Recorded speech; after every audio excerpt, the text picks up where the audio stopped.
Uh, Another thing is that for thousands of years, there's been some mention in every great spiritual teaching that happiness, a happy heart, joy promotes healing. Rest promotes healing. But that's when you need a wise person around that says, in spite of the fact that you're starting to wake up to what's going on in the world, lots of people are starving and, war is going on and depleted uranium. It's very discouraging information.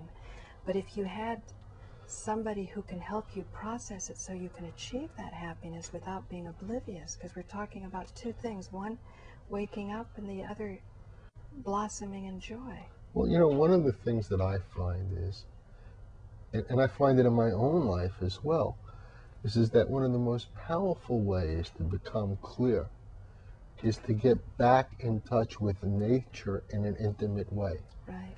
Sometimes it involves going for me to the Hudson River, right. And just being with the river, or finding a secluded place in Fort Tryon Park or in Central Park, and just reconnecting with nature, which is very, very nourishing. Right. And I think it gives a person an opportunity to center and balance, so that whatever they have to think about, they're able to think about it in a way that's not polluted. Right, but you help people do that, don't you? Because some people can't do that. They've been watching so much TV and... I do help people do it, and it's the power of their imaginations. The best thing would be to be in the forest. The best thing would be to be at the lake. The best thing would to be at the ocean, depending on a person's preferences. But if I can't take you there physically, it helps to go there imaginatively. Well, I know what you're saying, and I totally agree about nature, but I want to say my interactions with you, when I first felt this very present response to a need of the grief that I had with my father. On one hand, I was waking up that things were worse than I thought in terms of the therapies. Even if the oncologists were well-meaning, they were educated in a certain way or didn't have the guts to strike out in a direction like the man at Sloan Kettering, that the work that you admire, he had to do by himself. But this was so exciting to me, and it had two effects. One, well, even in my own case with a mammogram that everyone was screaming needed a biopsy, as I started to do more and more research, finally when I came to the point where I knew I did not need a biopsy, along with that came this crushing sadness of the society that's so misinformed. I mean, I was happy for my sake, but doubly unhappy for the society's sake, and then wondering what are the next responsible steps to take, because people are ensconced in their society and in their social beliefs. Well, on one hand, I look at making the world a better place, at least a more informed place, one person at a time. In terms of social activism, I've established a place for people who are looking for help in this way to find it. But again, I don't want to take it anywhere. No. It was never my intention to become a popular fad, Right. because what really matters is a person's commitment to taking charge of their life and health. And you can't manufacture that. It's not an allopathic thing. No. So like when you find a person approaching you in a wise way, saying, I have this, what does your experience say? Then you would go into your files, either physically or in your mind, and say, perhaps this person could help, or this person. Yes. Or this. Well, when people come to me with cancer concerns, I generally recommend Ralph Morris and the Raviccis. And in certain cancers, he recommends the Raviccis, which... What are Raviccis? The late Emmanuel Ravicci was a biochemist and MD, and he developed a very, very interesting approach to helping people with cancer that could be used as an adjunct to conventional medicine or as an alternative. And it's a way of, in one instance, it's a way of delivering chemotherapies non-toxically. And it has to do with when the body is in metabolic phases, anabolic versus catabolic. What's the difference between? Well, in anabolic, the body is building itself up. In catabolic, it's breaking itself down. And these go on normally? Yes, these are very much everyday phases in our processing and maintaining so balance. chemotherapy, but you're trying to destroy something, so you'd go with the catabolic? Well, he would depend on what the chemotherapy was and what the cancer was. I see. But it would be, he would tell you, depending on your pH, and you could test your urine to determine your pH, what would be the ideal times to take your therapy to get a maximum benefit with the least possible toxicity. I see. I see. In addition, he felt that there were certain other things that helped the lipid system, What's lipid system? fats, Fats. act more effectively. And he believed when they did, that was a body's tool in resolving and keeping cancer in check. That there was this metabolic process that when it worked, cancer wasn't a threat.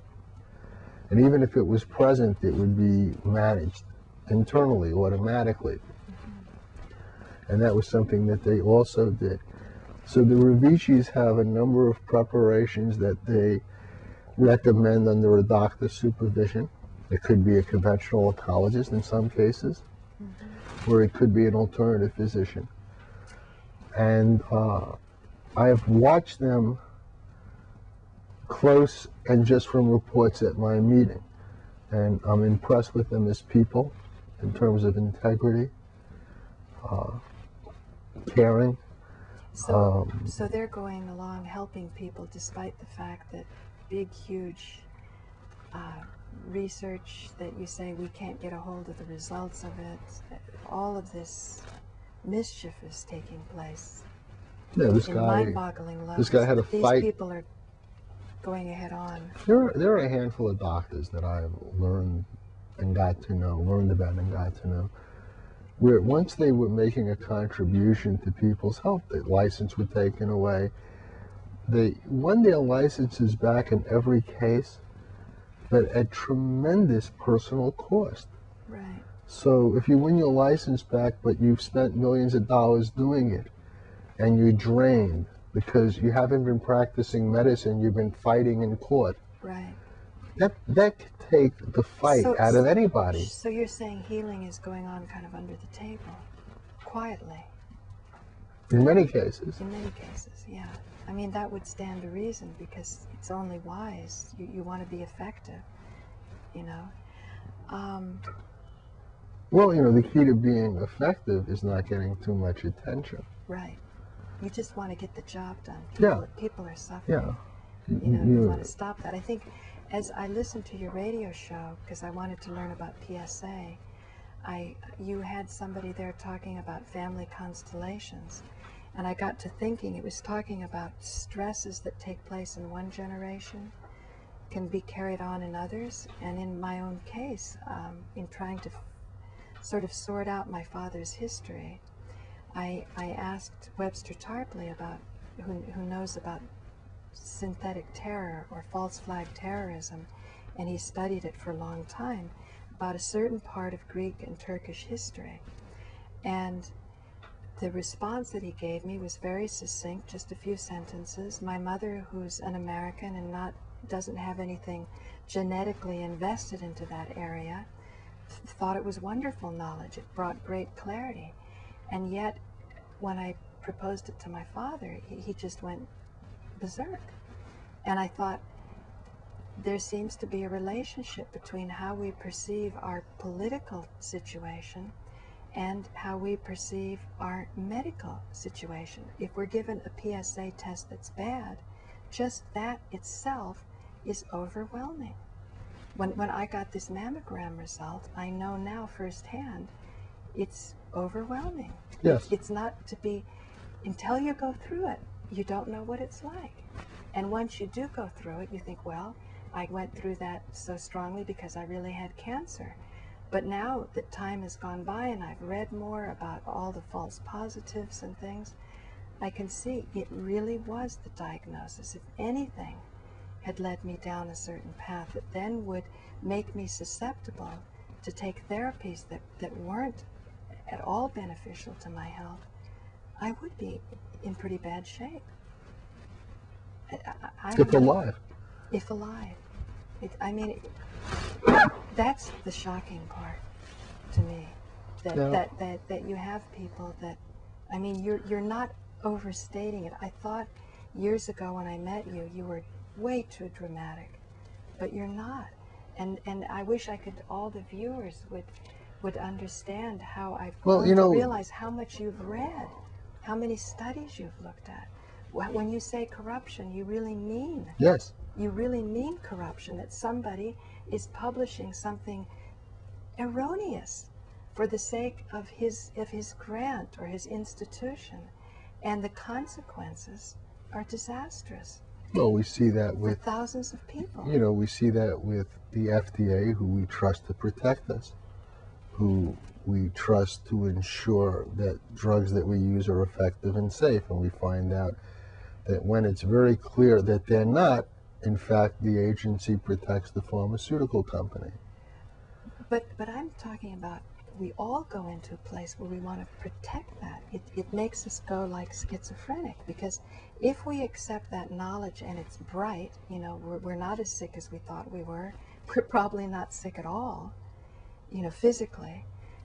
Then you have a responsibility. What do you do with that knowledge? Well, like these doctors who spent millions getting their license back. If they could spend millions, get their license back, and also advance throughout society knowledge of real health care, then that fight would be worth it. But you say they're so beaten down and they don't get to practice medicine. Or if they do, that's where they want to put their passion.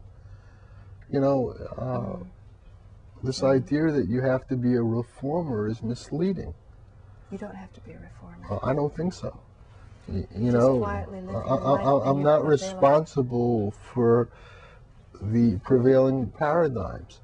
Okay. If there's an opportunity to challenge them, I take it. It's never appreciated.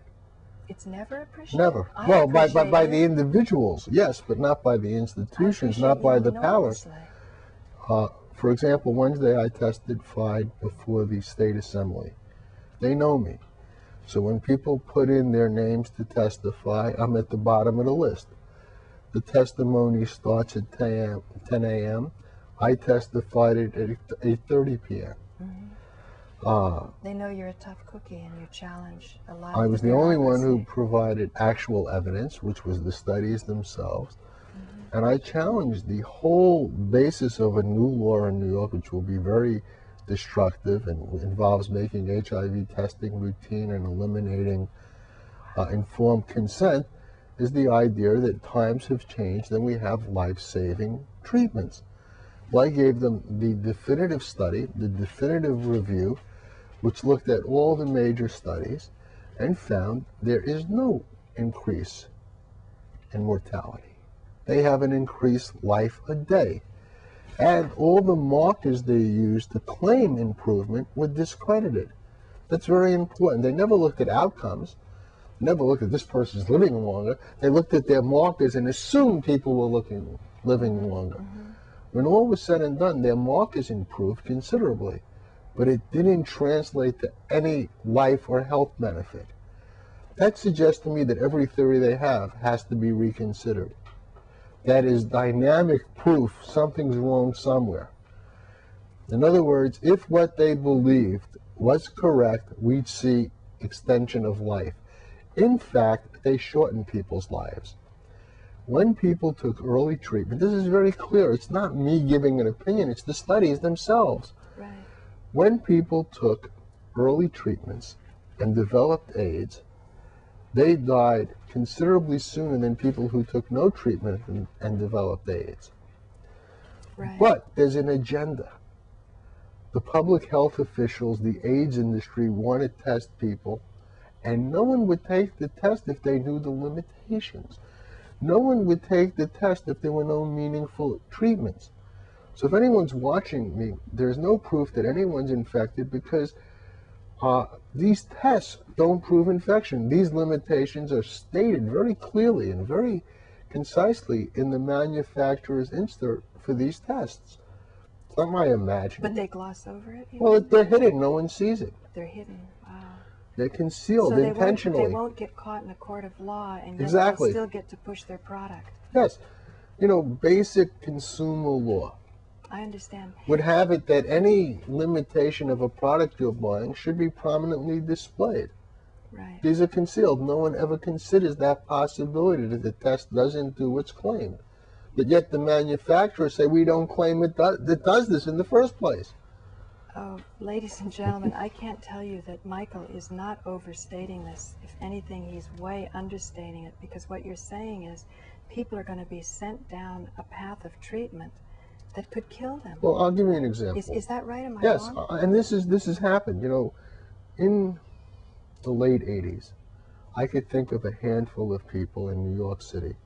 John Lawrenson, an investigative gay journalist, Frank Benakis, a mathematician, a professor at City College in the Bronx, myself, a guy named Michael Cowan who had AIDS, a doctor named Joseph Sonneman. We were a handful of people who warned people about high-dose AZT.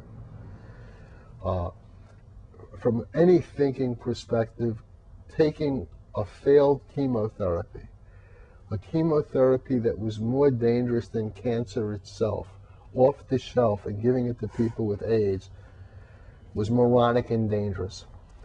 And when we spoke out, we got concentrated hate that could just make you ill. We got terrible criticisms. People suggested I should have been sent to jail for being a public health menace. I know. When you said that it would make you ill, what did you do to psychically protect yourself? Because that's a lot of energy coming at you. Is that where your meditation came in? To keep connected to your divine source, the physician within, and the knowledge that would help you bring the physician within out in other people?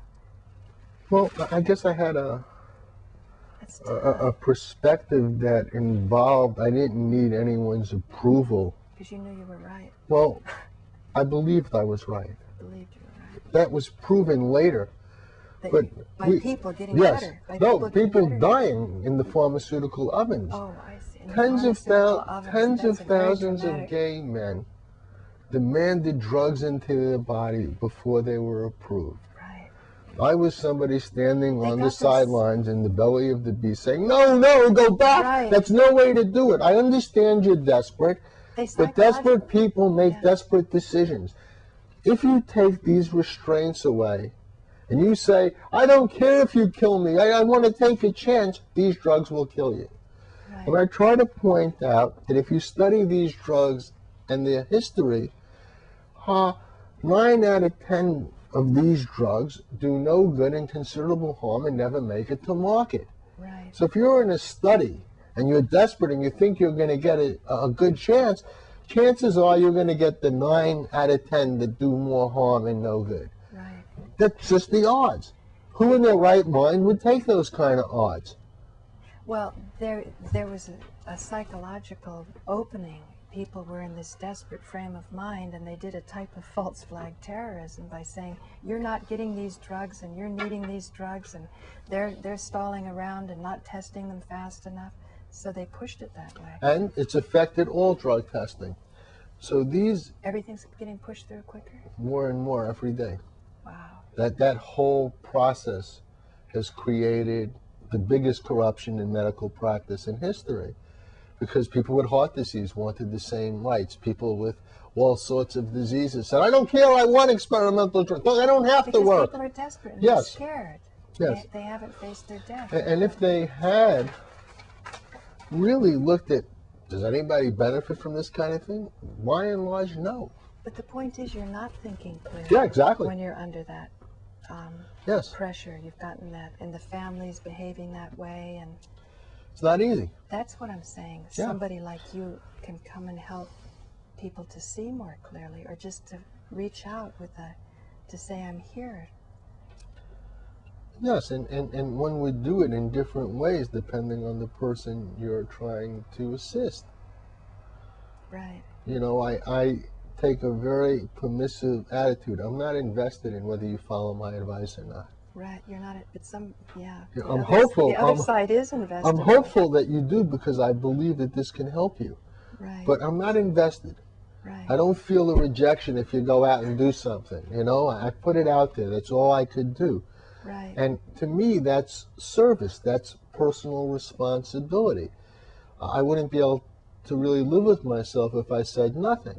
Right. So I feel a certain responsibility. Where there are opportunities to speak, I take them. Right. But they're few and far between. And the people who find me usually find me via hearing me talk somewhere or somebody I've helped. Right. So when they find me, I don't have anything to prove. Mm-hmm. And when I give them stuff, I don't offer a guarantee. No one can. But I do believe I give people the best possible chance To regain balance. to take action that promotes health. Mm-hmm. And it requires taking action. It requires taking action. Yes. That takes a certain amount of courage, though, because you're going against the social consensus. Are you there to help? Yes. For that? But I am there, but sometimes you can't be there. I'll give you examples. Many foster parents came to me. My children are involved in experiments. I think they're illegal experiments.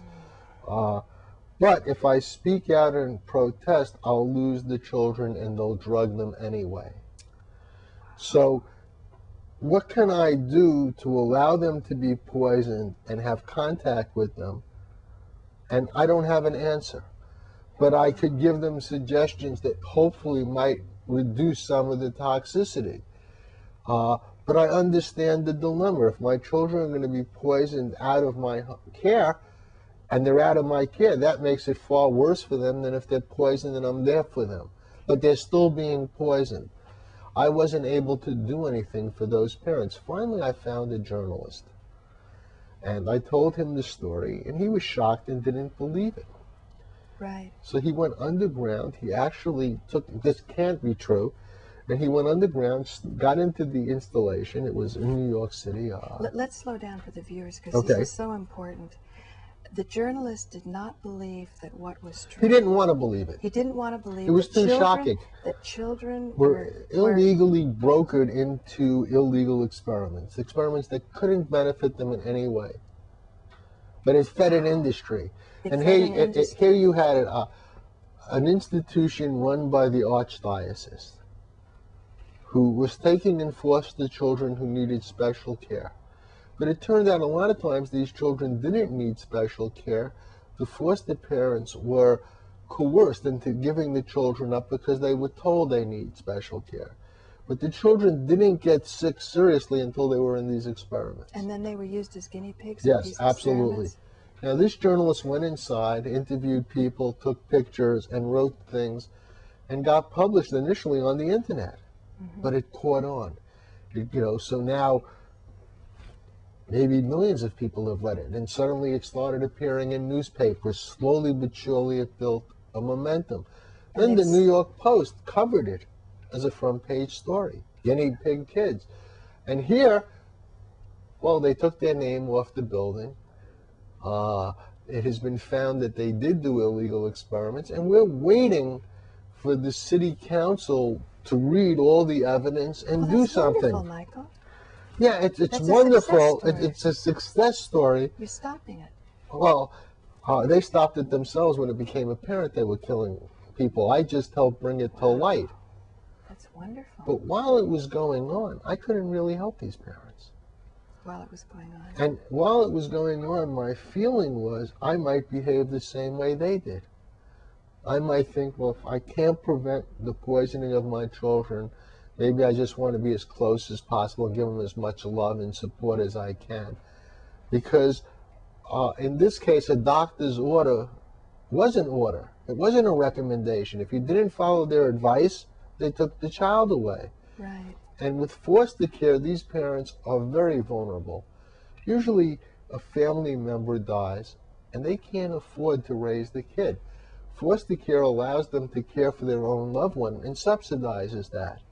But it comes with a lot of strings. Right. And these people are very often abused and manipulated by a system that has to be deconstructed immediately. So they're in a catch-22. Yes. They love their child. They don't want their child to So be finding out what I had to say scared the hell out of them. Oh. Many of them said, Michael, I wish I didn't know this. Oh my gosh. Now, since the story broke, a number of them have been back in touch with me and said, I'm glad the story got out there, and I'm glad that I got to, you did what you did. But it was still very troubling at the time. And I understood it, but what do you do? I was saying to some parents that, we need to start an underground railroad, run away, get the hell out of this system. I mean, that's the other option. If I had a child in this situation, I might pick up and disappear, as opposed to giving them that treatment. But then I would understand that I would be in violation of laws. Right, for kidnapping a child, like from the other parent or something. Well, hopefully the other parent, if it was involved with me, would be cooperative, but of like mind. But it wouldn't be an easy thing to do under any situation. We have to take back our right to make medical decisions, regardless of what a doctor thinks. But I think these are the very processes that's going to change the medical system. Like, what would be, we have like 2 minutes left. What would be your advice for me with my father right now? Because this is kind of a catch-22. Well, my guess is that he has a high regard for experts. Yes. And I'm guessing that he would be very impressed with Ralph Morse. And that if he looked at those things for bone cancer, because usually when people talk about cancer in the bone, very often it's another type of cancer that moves to the bone. Breast to bone, liver to bone, kidney to bone, whatever it is. I haven't had a chance to really study bone cancer per se. I would be happy to do that if there was an interest in alternative approaches. I don't know what they are, but I do know if they're out there, Ralph Morse has found them, because he's the kind of guy who's diligent. If it's out there, he's looked into it. Are you going to get him on your show? I don't think he needs it. I know. Oh, he does. He wants to be more quiet. Well, I don't know. I could invite him on my show and this and that. But I was thinking this, we don't have that much time. See, my show, for those who want to listen to it, it's the Unauthorized Health Report. It's on the Progressive Radio Network on the Internet, and it's Tuesdays at 5 p.m. And are you under Gary Knoll's umbrella? Or are you well, yes and no. Gary Knoll is the owner of this particular station, and he has the most popular show on it. Right. I'm one of 44 shows or 45 shows that we're rated in the top 10. I see. And I'm certainly there by his blessing and grace. But beyond that, there's no connection. I still think no matter how good the individual therapists are, it's very important to create a momentum where we can be like a group and a pool and share knowledge and support. Emotional support is also extraordinarily important. What we try to do on our show is try to deal with the avalanche of misinformation that's current. In other words, we're on once a week, and by the time we get on, we're looking at the stories in the week that might influence people in a way that's harmful. We're overwhelmed by that amount of stuff to talk about. And eventually, I think we will bring in these guests who give alternative views and this and that. But at the moment, it's just a hub of authority. Yeah. Because people like authority. Michael, we're out of time. Okay. I just want to thank you so much for And what's your dad's name? Constantine Sakanas. Constantine, your daughter loves you and cares about you. And she doesn't take any health choice you make lightly. She's studying about things. If they sound unfeasible, that's only because we live in a world filled with this information. But don't take my word for it. Don't take her word for it. Just begin to pay attention and educate yourself. Good health. Thank you, Michael. You're welcome. It's like a blessing. Thank you. So thank you very much. My name is Paula Gloria, and this has been an extraordinary experience for me. I feel we've covered a lot of ground with Michael, but I just feel there's so much more, and I'm feeling the joy coming in, Michael. Good. So, Very good. My work is done. What time is it?